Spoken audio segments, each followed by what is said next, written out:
हम लोगों ने पिछली क्लास में पढ़ा था इनपुट आउटपुट डिवाइसेस और प्रोसेसिंग डिवाइस। तो प्रोसेसिंग डिवाइस में हमने सीपीयू, एएलयू और एमयू यानी मेमोरी यूनिट भी पढ़ा था।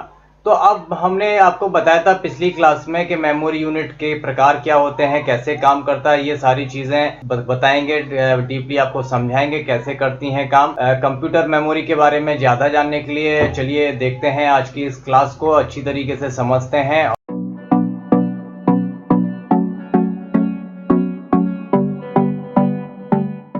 कंप्यूटर मेमोरी, यहाँ पे देखिए बहुत गौर से देखते भी जाइए और पढ़ते भी जाइए। लिखा क्या है, जब भी हम कुछ देखते या सुनते पढ़ते हैं तो वो सब हमारे दिमाग में स्टोर हो जाता है और हम उसे याद रख पाते हैं। बिना ब्रेन के हमारा कोई वजूद नहीं है। जैसे हम लोगों ने कुछ सुना, कुछ लोगों ने बताया हमें या कुछ याद करने के लिए दिया, तो वो हमारे दिमाग में स्टोर हो जाता है, यानी हम बाद में उसे बता भी सकते हैं पूछने पे। ठीक वैसे ही कंप्यूटर मेमोरी भी होती है, जिसके बिना कंप्यूटर अपना कोई भी काम नहीं कर सकता है। कंप्यूटर की मेमोरी डेटा, प्रोग्राम और निर्देश को स्टोर करके रखती है। जैसे हम अपनी मेमोरी में अपने रिलेटिव्स के नाम, अपने सब्जेक्ट के क्वेश्चन आंसर, बहुत सारी चीजें याद करने के लिए रख लेते हैं, उसी तरीके से कंप्यूटर अपनी मेमोरी में हमारा डेटा, हमारे प्रोग्राम, सॉफ्टवेयर आदि को स्टोर करके रखता है। और जैसे ही जब किसी प्रोसेस या यूजर को स्टोर किए गए डेटा को जरूरत पड़ती है तो कंप्यूटर की जानकारी मेमोरी से निकालकर उस यूजर को दे देता है। कंप्यूटर मेमोरी को हम बिल्कुल अपने दिमाग की तरह ही समझ सकते हैं। अब देखिए लिखा क्या है, यहाँ पे बहुत ध्यान से पढ़ना है। वैसे तो कंप्यूटर में कई तरीके की मेमोरी होती है जिनका अपना अपना अलग अलग काम होता है, लेकिन मुख्य रूप से कंप्यूटर मेमोरी दो तरह की होती है, एक प्राइमरी मेमोरी और सेकेंडरी मेमोरी। इसके साथ ही कैश मेमोरी भी होती है जो बहुत ज्यादा फास्ट होती है। इनके बारे में हम आपको डिटेल में बताएंगे। लेकिन जब इन दोनों के बीच के अंतर की बात करें तो प्राइमरी मेमोरी को हम कंप्यूटर की खुद की मेमोरी यानी सिस्टम मेमोरी कहते हैं और सेकेंडरी मेमोरी को हम स्टोरेज मेमोरी कहते हैं। हम कंप्यूटर का इस्तेमाल करते हैं तो हमारे लिए जानना बहुत जरूरी होता है कि कंप्यूटर की मेमोरी क्या है, कैसे काम करती है और ये कितने प्रकार की होती है। तो ये चीज देख लेते हैं। अभी हम यहाँ पे तीन प्रकार की कंप्यूटर मेमोरी आपको बताने जा रहे हैं। पहली है प्राइमरी मेमोरी यानी प्राथमिक मेमोरी, दूसरी है सेकेंडरी मेमोरी यानी द्वितीयक मेमोरी और तीसरी है कैश मेमोरी। ये तीन प्रकार की मेमोरी हम आपको यहाँ पे डिस्कस करने जा रहे हैं। अब पहली हमने बताया था प्राइमरी मेमोरी यानी प्राथमिक मेमोरी क्या होती है ये समझ लेते हैं। प्राइमरी मेमोरी को कंप्यूटर की मेन मेमोरी यानी मुख्य मेमोरी भी कहा जाता है। प्राइमरी मेमोरी केवल उस डेटा और निर्देश को होल्ड करके रखती है जिन पर कंप्यूटर उस समय काम कर रहा होता है। ये डेटा को परमानेंटली स्टोर करके नहीं रखती है, इसकी कैपेसिटी बहुत कम होती है। सिस्टम के स्विच ऑफ होने पर सारी जानकारी मेमोरी से डिलीट हो जाती है। अब बहुत अच्छी तरीके से वो डीपली और स्लोली समझने की कोशिश करना। इसमें तीन लाइनें बहुत लिखी हुई हैं। पहली लाइन बहुत अच्छी तरीके से समझना, आपको अच्छी तरीके से समझ में भी आ जाएगा। प्राइमरी मेमोरी केवल उस डेटा और निर्देश को होल्ड करके रखती है जिन पर कंप्यूटर उस समय काम कर रहा होता है। यानी जब हम कंप्यूटर पर काम कर रहे होते हैं तो हमारा डेटा प्राइमरी मेमोरी पर स्टोर होता है। अच्छा, क्यों होता है? क्योंकि यह डेटा को परमानेंटली स्टोर करके नहीं रखती है। ये आपको तभी तक अपना डेटा स्टोर करने की परमिशन देती है जब तक आप उस समय काम कर रहे होते हो। यानी जब हम काम करते हैं तो वो प्राइमरी मेमोरी के ऊपर काम हो रहा होता है। क्यों होता है? क्योंकि इसकी कैपेसिटी बहुत कम होती है। ये ज्यादा देर तक या ज्यादा बड़ा डेटा अपने अंदर स्टोर करके नहीं रख सकती है और सिस्टम के स्विच ऑफ होने पर सारी जानकारी इस मेमोरी से खत्म भी हो जाती है। क्लियर? समझ में आया? तो आपको अच्छी तरीके से याद भी हो गया होगा। अब लिखा है प्राइमरी मेमोरी सेमीकंडक्टर डिवाइसेस की बनी होती है। सेमीकंडक्टर डिवाइसेस क्या होते हैं ये अभी हम आपको बताएंगे और कंप्यूटर में सीपीयू के नजदीक लगी होती है। क्यों? ताकि सीपीयू प्राइमरी मेमोरी से डेटा एक्सेस करने में समय कम ले और ये रजिस्टर के मुकाबले कम फास्ट होती है। एक मेमोरी होती है जिसे हम रजिस्टर मेमोरी बोलते हैं। ये कंप्यूटर की सबसे तेज मेमोरी है, रजिस्टर मेमोरी जिसको बोला जाता है, लेकिन सेकेंडरी मेमोरी से तेज होती है। यानी रजिस्टर से स्लो होती है और सेकेंडरी से तेज होती है। अब प्राइमरी मेमोरी में भी दो प्रकार है। प्राइमरी मेमोरी पहले एक रैम होती है और रोम होती है। अभी ये समझ लेते हैं। पहले तो ये समझ लिया आपने प्राइमरी मेमोरी क्या हुआ। प्राइमरी मेमोरी के बारे में मैं आपको 3 लाइनें बड़ी जल्दी जल्दी बता देता हूं, आप समझ लीजिए। पहली, प्राइमरी मेमोरी को कंप्यूटर की मेन मेमोरी यानी मुख्य मेमोरी कहा जाता है। ये डेटा को टेम्परेरी स्टोर करके रख सकती है, यानी परमानेंटली नहीं रखा जाता है।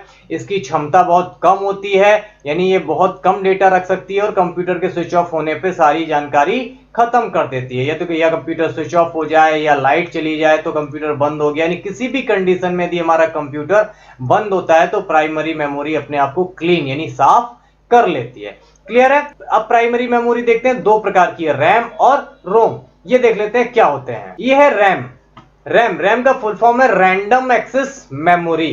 रैम को हम रैंडम एक्सेस मेमोरी भी कहते हैं क्योंकि रैम अपना काम करते समय रैंडम मेमोरी लोकेशन का उपयोग करती है, यानी ये क्रमबद्ध तरीके से डेटा स्टोर नहीं करती है, रैंडमली डेटा आपका रखती है। और ये क्या करती है, ये रीड और राइट दोनों ऑपरेशन कर सकती है, यानी रैम में हम डेटा पढ़ भी सकते हैं और लिख भी सकते हैं।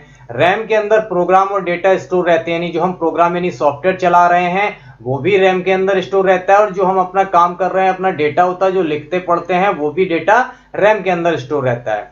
जो सीपीयू द्वारा अपने टास्क को करने के लिए आवश्यक होते हैं, रैम एक वोलेटाइल मेमोरी है, इसके लिए इसमें डेटा स्टोर किया गया तब तक उपलब्ध रहता है जब तक हम कंप्यूटर को ऑन रखे हुए हैं। लिखा है ना, जब तक कंप्यूटर सिस्टम ऑन रहता है या किसी भी पावर फेलियर में इसमें स्टोर किया हुआ डेटा डिलीट हो जाता है। रैम सेकेंडरी स्टोरेज से कहीं ज्यादा तेज और महंगी होती है, लेकिन कैपेसिटी में सेकेंडरी स्टोरेज के मुकाबले कम होती है, यानी ये महंगी होती है और इसका साइज छोटा होता है और तेज बहुत होती है। That is called random access memory, जो देखने में ऐसी होती है। This is called random access memory. आपको इस तरीके की ये सेमीकंडक्टर डिवाइसेस होते हैं, इस तरीके की आपको रैम देखने को मिल जाएगी। क्लियर है। चलिए अब बढ़ते हैं अपनी अगली मेमोरी की तरफ, दैट इज कॉल्ड रोम। ये रोम का फुल फॉर्म होता है रीड ओनली मेमोरी, यानी ROM रोम। रोम एक रीड ओनली मेमोरी है। इस मेमोरी से डेटा को केवल रीड कर सकते हैं, इसमें डेटा राइट करने का ऑप्शन हमें नहीं दिया जाता है। रोम एक नॉन वोलेटाइल मेमोरी यानी एक स्थिर मेमोरी होती है। इसमें स्टोर किया गया डेटा परमानेंटली स्टोर होता है। इसमें एक बार डेटा रख दिया तो उसे आप वापस डिलीट नहीं कर सकते हो, इसलिए लिखा है जो किसी भी पावर फेलियर में डिलीट नहीं होता है। ये बहुत तेज होती है और मदरबोर्ड में लगे सीपीयू के पास लगाई जाती है, जिससे डेटा को रीड करने में समय कम लगे।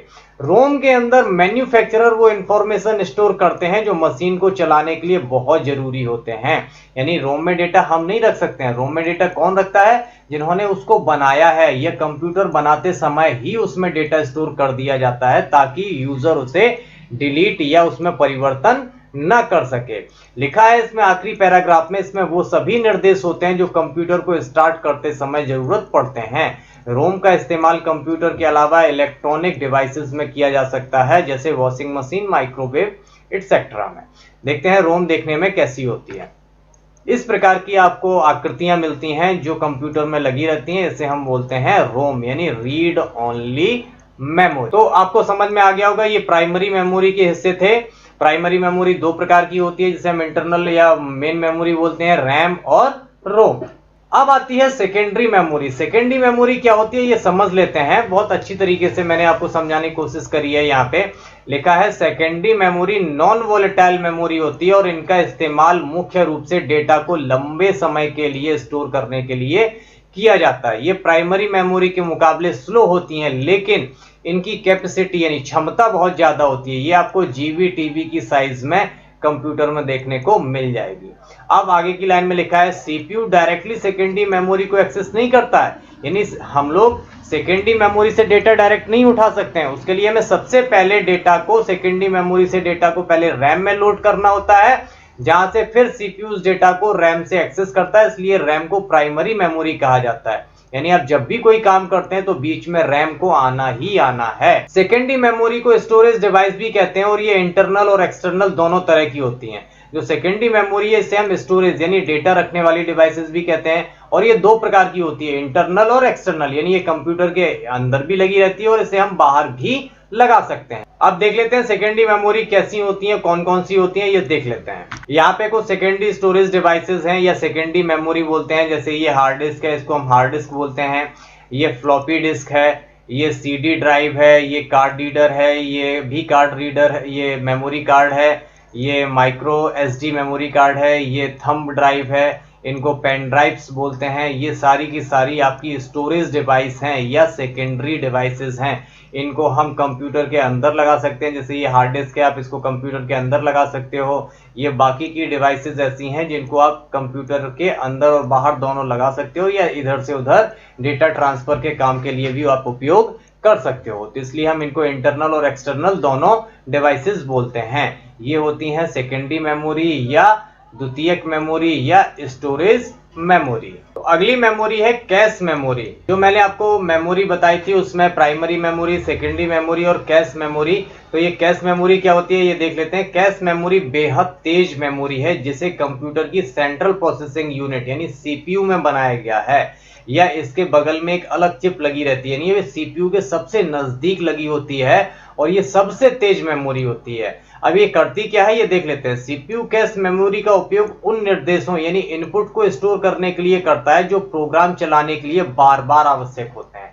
आप लोगों को पता है जिस चीज की जरूरत हमें बार बार पड़ती है ना, तो उसे हम अपने पास में रखते हैं। उसी तरीके से कैश मेमोरी भी CPU के बहुत पास में लगी रहती है और इसी वजह से इसकी स्पीड भी बहुत ज्यादा तेज होती है।